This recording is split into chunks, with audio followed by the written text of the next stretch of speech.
So when you first created this Reddit thread, what year was it? 2012. 2012. And what were you doing then? Like, what sparked you to want to create a subreddit? And did you have any idea that it would become as popular as it did? No, I don't think anyone can imagine that it would have grown the way that it did. But look, I'm in my early 30s. At the time, I was single, no kids, no dependents. I was working at a bank, making very good money, and so I had my typical retirement fund or whatever. But I had extra money, left over, which I wasn't afraid to lose. And so I decided to start throwing it into the stock market, started learning some more about it, decided to get more aggressive. There's ways to get really, really aggressive with the stocks. And I said, this is worth a shot. If I can take these couple $1,000s a month that I can throw at this thing and lose it, that's fine. And if I make a ton of money and I become a gazillionaire, then that's even better. So let's give it a shot.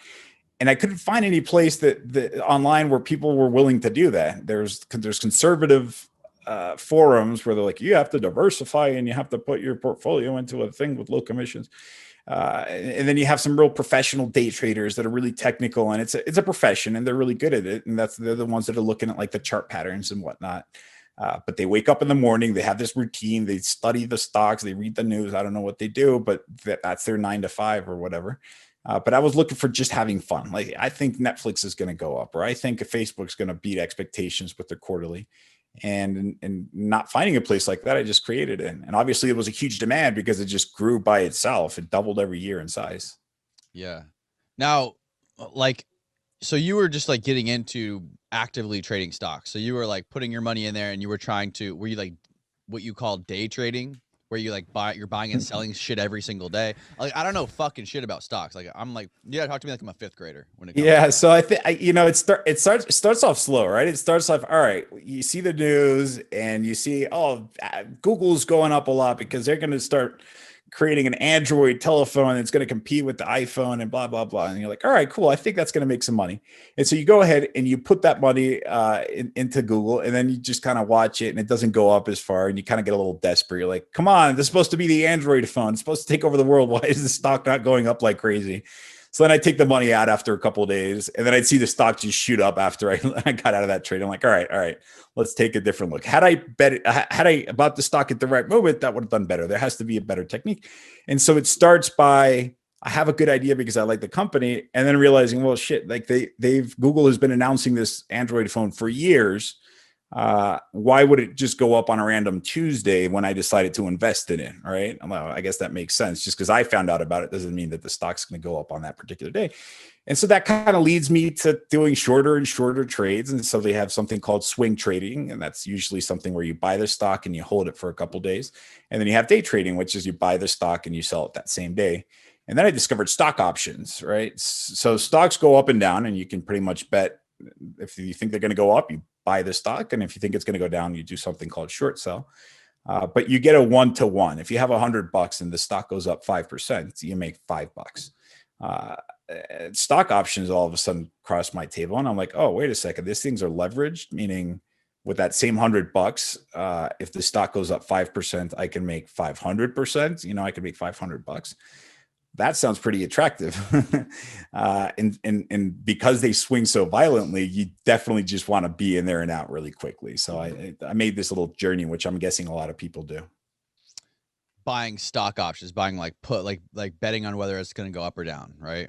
Yep. Now, can you explain that a little bit dumber for me? I still don't quite. I mean, I've had a million people try to explain these stock options. I've watched all the infographic videos on YouTube, all the crash course videos, and it still seems very fucking confusing. Here's the deal. I learned something from Robinhood, and their ability to simplify really complicated things. Stock options can be very complicated. There's people that have written their PhDs on how those things work. There's some mathematical equations that are, from Diffie-Q differential equations with very, very sophisticated and difficult to understand concepts. And I'm guessing that the stuff that you saw, we're trying to dumb those concepts down.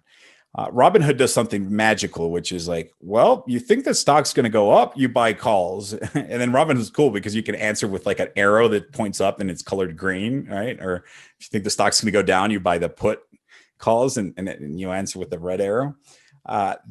That's that's pretty much at the essence what the stock options are. If you decide to buy a stock option, you're essentially buying 100 shares of that stock, right? I'm simplifying this grotesquely, but for all intents and purposes, that's all you really need to know. If you think Facebook's going to go up, you go out there and you buy a call option.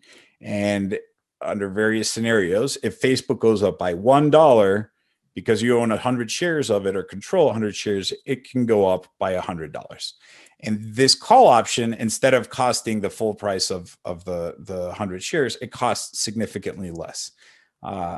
So if I were to guess right now, a call option for Facebook is probably $300, right? So you buy one call, you put $300 in there, and that thing's gonna control about 100 shares. And the price of Facebook is also about $300. So you can either buy one share or buy 100 shares for that same $300. That's all that really people need to know. And that's a lot of how people really use them. They can be so much cooler than that, and they are much more complicated, but that's all the people that you see making millions of dollars, that's all they're really doing, right? Do you think the purpose of making all this shit so confusing is just so they could manipulate it however they fucking want and make all the money they want without getting in trouble? It is, but that's the beauty of it. I think that's the reason why this thing made so much news, is because retail traders for their cell phones were able to pull the pants down on the complexity. It can be complicated. If you want me to really explain the nitty-gritties of it, like, I'll put you to sleep. But it's as easy as answering with that red arrow or that green arrow from your Robinhood account. Like, that's all that they needed to do to realize, oh, okay, all I need to do is take the opposite side of the trade. You think it's going to suck. You think GameStop is going to go out of business because of coronavirus or whatever, because they're outdated. That's fine. I believe that you're wrong, and I'm just going to take the other side of the trade. And behind the scenes, there's all this complex shit that nobody understands, but they don't really need to understand. And that's the beauty of this. They prove the fact that you don't need to have your certification, your CFA certification, or your master's in finance or whatever. You can just have to answer with the button, with the green one or the red one. Right. So my basic understanding, and maybe you can kind of like educate me a little bit better on the stock part of this, but my only understanding of the stock market is I read a Tony Robbins book a couple years ago, and it basically said, if you don't want to understand, if you don't have the time or patience to understand everything about stocks, just buy the S&P 500 and invest X amount of dollars in it every single month for the rest of your life, and you'll be a millionaire by the time you're 50 or 60 or 70 or whatever it may be. So that's all I do when it comes to the stock market. I just buy one share a month on the S&P 500. Am I an idiot, or am I doing something? No, not at all. You're doing it perfect. And that's exactly what I was saying earlier. Like, if you don't have the time or interest or whatever, then that's the exact example that I use, because it's such a good example, and it's a very good approach. With the stock market,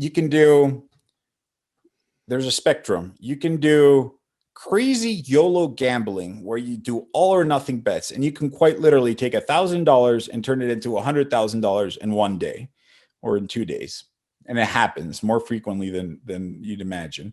And then on the other side of the spectrum, you have this diversified, slow dividend collecting, low fee ETF or investment that pretty much just keeps up with inflation, right? Like, because inflation's not a thing that we're going to get rid of either. And so if you put your money in stocks and the dollar, the value of the dollar goes down, then you don't lose your whatever savings you have, because your dollar amount goes up on par. Those are the two extremes. Those two exist. And the idea is, where do you want to be on the spectrum? I personally also do that. That's where my retirement is. And I throw my money into the stocks on a very regular basis, and the stocks go down and I keep buying it, and the stocks go back up and I keep buying it. And that's it.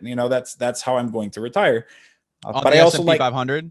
I like to do both. I do the S&P 500, and I throw a little bit in there in tech, because if you see, I saw a great tweet by someone that said, what was it, 20 years ago, the top companies in the S&P 500, this was by Berkshire Hathaway. In fact, this was from Warren Buffett's company.